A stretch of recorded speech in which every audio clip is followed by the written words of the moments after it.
Hello friends, welcome to M2M classes. 23 सितंबर के current affairs में आप सभी का स्वागत है। इस क्लास में मैं 10 डेली के 10 करंट अफेयर्स देखूंगा और सभी क्वेश्चनों से संबंधित 4-4, 5-5 जीके के क्वेश्चन भी इसमें मैं रखूंगा, ठीक है। और ये क्लास डेली 7:30 बजे शाम के हुआ करेगी और नियमित रूप से डेली हुआ करेगी, ठीक है। तो और ये भी बता दूँ कि ये सभी जो एग्ज़ाम होते हैं competitive, PCS, RO, ARO, SSC, railway, police, सभी के लिए है ये क्लास। तो इसमें स्टार्टिंग करता हूँ पहले क्वेश्चन के साथ कि किस शहर में 22 से 24 सितंबर तक 3 दिवसीय उत्सव नदी उत्सव का आयोजन किया गया है। नदी उत्सव है, ये 3 दिवसीय, 3 दिन चलता है। ये 22 से सितंबर तक इसका आयोजन किया गया है। बता दूं, इसका आयोजन नई दिल्ली में किया गया है। इसके बारे में और जान लो कि भारत की समृद्ध नदी संस्कृति का उत्सव नदी उत्सव का ये चौथा संस्करण हुआ है और 22 सितंबर से शुरू हुआ है और 24 सितंबर तक चलने वाला है, ये याद रखना। आगे इसमें कुछ महत्वपूर्ण क्वेश्चन देखो जीके के कि किस राज्य में हंथदी सांस्कृतिक उत्सव का आयोजन किया गया है। ये महत्वपूर्ण उत्सव है, हंथदी सांस्कृतिक उत्सव, तो ये मणिपुर में मनाया गया है, याद रखना। किस राज्य में 5 दिवसीय होली का संस्करण याओसांग उत्सव, ये होली का उत्सव है याओसांग, तो ये मनाया गया है मणिपुर में।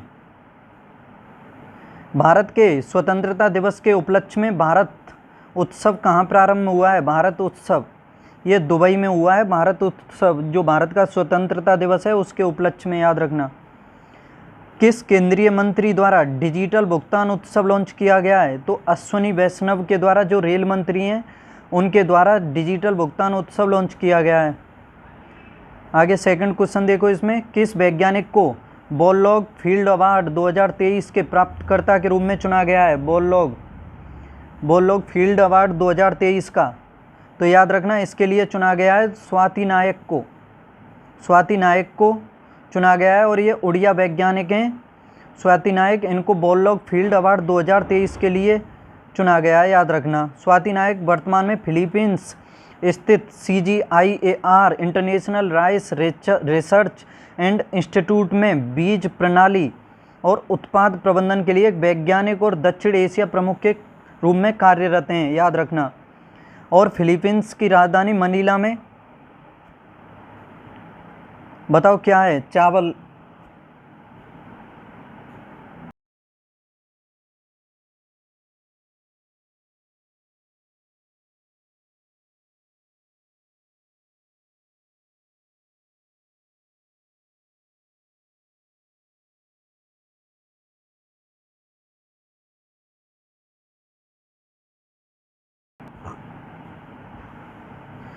किसे मेलकम आदिशेषिया पुरस्कार 2023 दिया गया है।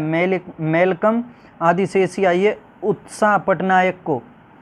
किसे लता दीनानाथ मंगेशकर पुरस्कार 2023 के लिए चुना गया है। ये आशा भोसले, ये भारतीय सिंगर हैं, इन्हें दिया गया है। लता मंगेशकर की बहन है ये आशा भोसले, इन्हें दीनानाथ लता मंगेशकर पुरस्कार पहला दिया गया था, ये पुरस्कार नरेंद्र मोदी को। किसे हाल ही में प्रतिष्ठित संतोकबा मानवतावादी पुरस्कार दिया गया है। तो याद रखना सोनम वांगचुक को दिया गया है, सोनम वांगचुक। अब ये देखो महत्वपूर्ण क्वेश्चन है आपके सामने, कुछ इसमें विटामिन के नाम दिए हुए हैं, वो विटामिन से संबंधित रोगों के बारे में दिया हुआ है। ये देखो पहले कि विवेकानंद स्मारक कहाँ स्थित है। तो ये कन्याकुमारी में स्थित है, याद रखना विवेकानंद स्मारक। विटामिन B की कमी से कौन सा रोग होता है। तो पढ़ा होगा आपने, बेरी रोग होता है। C की कमी से, विटामिन C की कमी से होता है स्कर्वी। विटामिन D की कमी से होता है रिकेट्स। विटामिन D की कमी से कौन सा रोग होता है, रिकेट्स। और विटामिन K की कमी से होता है खून का थक्का नहीं जमता है, याद रखना। खून का थक्का किस विटामिन की कमी से नहीं जमता है, विटामिन K की कमी से। और विटामिन E की कमी से ये बांझपन होता है, महिलाओं में होता है ये बांझपन, याद रखना। और विटामिन C का रासायनिक नाम क्या है, एस्कॉर्बिक अम्ल है। देखो सभी विटामिनों के नाम बता देता हूँ। जैसे आपने पढ़ा होगा विटामिन A, तो विटामिन A का नाम है रेटिनॉल, ठीक है। क्या नाम है विटामिन A का, रेटिनॉल। विटामिन B का थायमिन है, थायमिन कहा जाता है विटामिन B को, ठीक है, याद रखना। और विटामिन C का कोई बता सकता है, एस्कॉर्बिक अम्ल। विटामिन C का नाम है एस्कॉर्बिक अम्ल। और विटामिन D को कहा जाता है कैल्सीफेरॉल। और विटामिन E को टोकोफेरॉल। और विटामिन K को बता दो कोई, अगर किसी को पता हो तो K को बता दो। बताओ बताऊं, विटामिन के को कहा जाता है नेप्टोक्यूनोग, ऐसा ही नेप्टोक्यूनोग, क्यूनोन है या नोग है, ऐसा ये कन्फ्यूजन है, नेप्टोक्विनोन। हाँ, आगे देखो, किस राज्य के मुख्यमंत्री द्वारा मुख्यमंत्री आत्मनिर्भर योजना शुरू की गई है? मुख्यमंत्री आत्मनिर्भर योजना, योजनाओं से भी संबंधित एक दो क्वेश्चन आता रहता है एग्जाम में, तो याद रखना ये शुरू की गई है असम सरकार के द्वारा, और वहाँ के मुख्यमंत्री हैं हेमंत बिस्वा शर्मा, इनके द्वारा ये मुख्यमंत्री आत्मनिर्भर योजना असम से शुरू की गई है, याद रखना अच्छे से। और इसका प्राथमिक लक्ष्य जो है 2 वर्षों में 2 लाख योग्य व्यक्तियों से जोड़ना है, जिसमें वित्तीय वर्ष 2023-24 में 1 लाख लोगों और वित्तीय वर्ष 2024-25 में अन्य 1 लाख लोगों की सहायता करना है, याद रखना। और वित्तीय वर्ष जो होता है 1 अप्रैल से 31 मार्च तक चलता है, याद रखना। किस राज्य सरकार ने ग्लोबल सिटी अभियान की शुरुआत की है? ग्लोबल सिटी अभियान तो उत्तर प्रदेश सरकार के द्वारा की गई है। किस राज्य सरकार ने स्कूली स्तर पर सामाजिक और भावनात्मक शिक्षा प्रदान करने के लिए सहर्ष योजना शुरू की है? सहर्ष योजना तो ये शुरू की गई है त्रिपुरा के द्वारा। कर्नाटक के किन 2 शहरों को स्वदेश दर्शन 2.0 योजना के तहत सूचीबद्ध किया गया है? बताओ, कर्नाटक के 2 शहर कौन कौन से हैं स्वदेश दर्शन 2.0 के तहत सूचीबद्ध किया गया है? ये मैसूर और हम्पी को किया गया है, हम्पी को। 14 जनवरी 2023 को किस केंद्रीय मंत्री ने भूस्थानिक हैकाथॉन का शुभारंभ किया है? हैकाथॉन तो ये डॉक्टर जितेंद्र सिंह के द्वारा किया गया है इसका, ये भूस्थानिक हैकाथॉन का।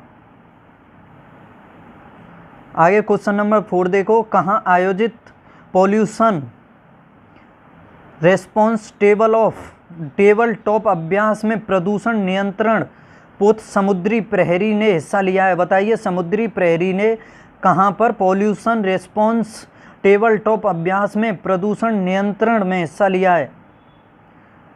तो इसके बारे में बता दूं, इसने हिस्सा लिया है बैंकॉक में, थाईलैंड की राजधानी है बैंकॉक, वहाँ पर ये हिस्सा लिया है समुद्र प्रहरी ने, याद रखना। भारतीय सेना की किस राज्य में मानस नदी का हगरामा पुल पर एक संयुक्त बाढ़ राहत अभ्यास जल राहत का आयोजन किया गया है? तो मानस नदी को आप समझ रहे होंगे, तो ये असम से संबंधित है, ठीक है। असम में ही जल राहत का आयोजन किया गया है, जल राहत ये अभ्यास है, बाढ़ से संबंधित है, ठीक है, याद रखना। और असम का प्राचीन नाम है कामरूप। चक्रवात से प्रभावित किस देश के लिए भारत ने ऑपरेशन करुणा शुरू किया है? ऑपरेशन करुणा ये म्यांमार में शुरू किया है। मैंने इसकी ट्रिक बनाई थी, याद किया था कि जो माँ जो होती है उसकी अपने बच्चों के प्रति बहुत करुणा होती है। म्याँ मतलब माँ का बड़ा आ रहा है, तो माँ से माँ, ठीक है, माँ की करुणा होती है अपने बच्चों के प्रति, तो ऑपरेशन करुणा म्यांमार से संबंधित है, याद रखना। राष्ट्रीय जांच एजेंसी ने आतंकवादी गैंगस्टर ड्रग तस्करों के गठजोड़ के खिलाफ किस ऑपरेशन को चलाया है? तो याद रखना ऑपरेशन ध्वस्त को चलाया है, राष्ट्रीय जांच एजेंसी NIA के द्वारा चलाया गया है ये। आगे क्वेश्चन नंबर 5 है, Cochin university of science and technology यानी कुसैट के शोधकर्ताओं ने समुद्री टार्डीग्रेड में एक नई प्रजाति का नाम किसके नाम पर रखा है? तो याद रखना ये APJ अब्दुल कलाम जो भारत के राष्ट्रपति हुए थे उसके नाम पर Cochin university of science and technology के शोधकर्ताओं ने समुद्री टार्डीग्रेड में एक नई प्रजाति की पहचान की है और उसका नाम APJ अब्दुल कलाम के नाम पर रखा है, याद रखना। देखो, प्रसिद्ध फुटबॉल खिलाड़ी पेले के नाम पर स्टेडियम का नाम रखने वाला पहला देश कौन सा है? तो ये केप वर्डे, ब्राज़ील के खिलाड़ी हुए थे, महान खिलाड़ी पेले, इनके नाम पर स्टेडियम का नाम रखा गया है केप वर्डे में, याद रखना। केप वर्डे एक देश है, वहाँ पर। MCF रायबरेली हॉकी स्टेडियम का नाम किस महिला खिलाड़ी के नाम पर रखा गया है? MCF रायबरेली हॉकी स्टेडियम का, जो रानी रामपाल हैं, भारतीय वुमेन हॉकी प्लेयर हैं ये और गोलकीपर हैं, कप्तान भी रह चुकी हैं, उनके नाम पर रखा गया है ये रायबरेली में।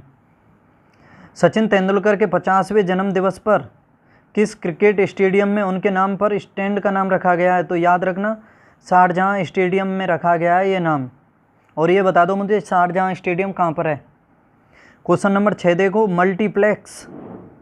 मल्टीप्लेक्स एसोसिएशन ऑफ इंडिया किस दिन को राष्ट्रीय सिनेमा दिवस के रूप में मनाएगा। मल्टीप्लेक्स एसोसिएशन ऑफ इंडिया किस दिन को राष्ट्रीय सिनेमा के दिवस में के रूप में मनाएगा। तो याद रखना 13 अक्टूबर को मनाएगा ये सिनेमा दिवस के रूप में।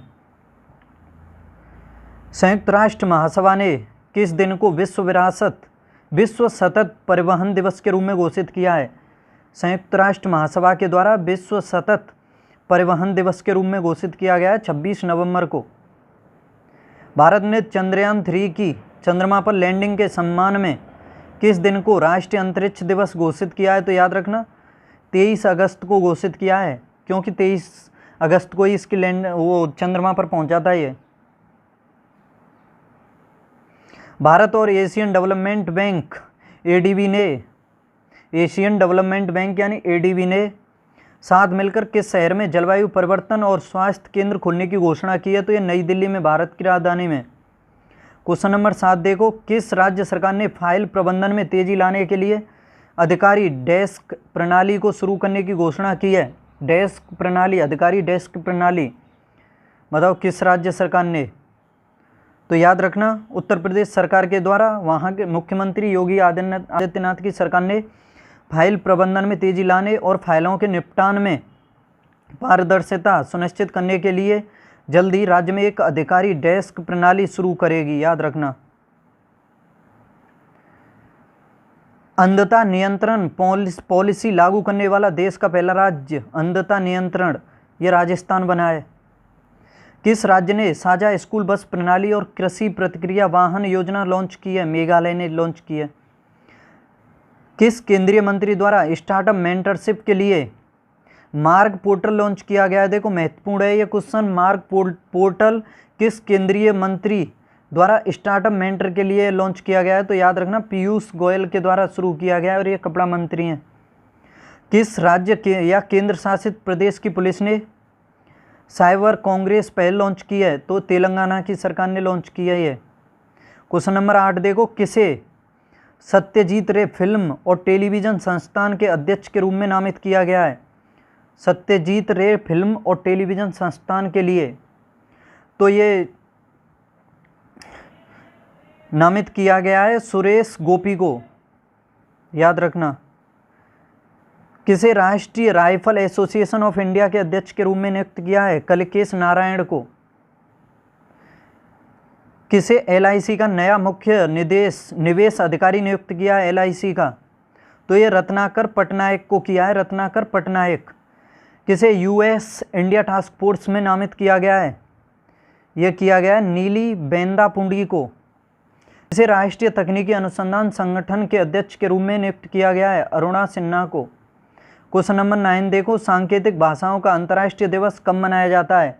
सांकेतिक भाषाओं का तो यह मनाया जाता है 23 सितंबर को। 23 सितंबर को सांकेतिक भाषा दिवस मनाया जाता है। याद रखना। 20 जून को मनाया जाता है विश्व शरणार्थी दिवस। 21 जून को विश्व संगीत दिवस और 21 जून को विश्व हाइड्रोग्राफी दिवस और 21 जून को ही अंतर्राष्ट्रीय योग दिवस, विश्व हाइड्रोग्राफी दिवस, विश्व संगीत दिवस ये 21 जून को मनाए जाते हैं। 22 जून को विश्व वर्षावन दिवस, 23 जून को अंतर्राष्ट्रीय ओलंपिक दिवस और 23 जून को ही संयुक्त राष्ट्र लोक सेवा दिवस। देखो अच्छे दिवस हैं, महत्वपूर्ण क्वेश्चन है, स्क्रीनशॉट ले सकते हो, काम के 2-4 बार रिवाइज करो, अच्छे से याद हो जाएंगे। 23 जून को संयुक्त राष्ट्र लोक सेवा दिवस, 23 जून को अंतर्राष्ट्रीय विधवा दिवस, देखो 23 जून को अंतर्राष्ट्रीय ओलंपिक दिवस, 23 को ही संयुक्त राष्ट्र लोक सेवा दिवस, 23 को ही अंतर्राष्ट्रीय विधवा दिवस। अब क्लास का अंतिम क्वेश्चन देखो, भारतीय मूल की किस लेखिका के उपन्यास वेस्टर्न लेन को बुकर पुरस्कार 2023 के लिए शॉर्ट लिस्ट किया गया है।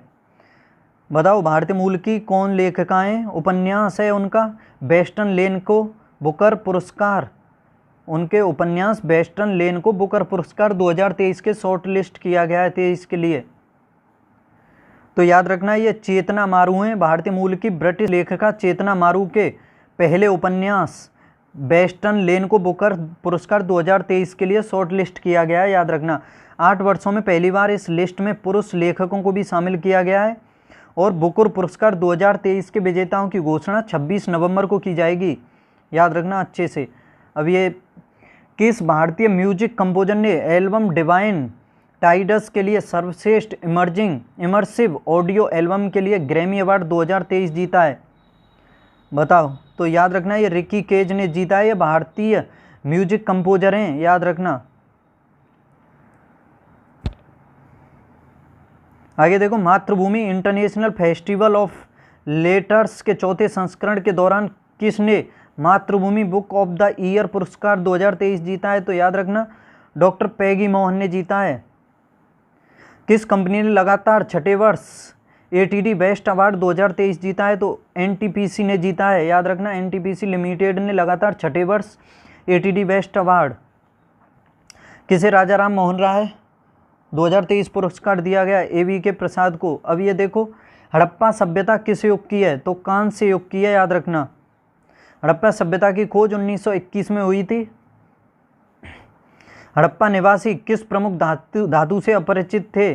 तो लोहा से अपरिचित थे, क्योंकि लोहा की जो खोज हुई थी वो हुई थी उसकी 1000 BC के बाद, और उसका प्रयोग होना स्टार्ट हुआ था 600 BC के आसपास। याद रखना सिंधु घाटी सभ्यता में विशाल स्नानागार कहाँ पाया गया है? विशाल स्नानागार ये मोहनजोदड़ो से संबंधित है।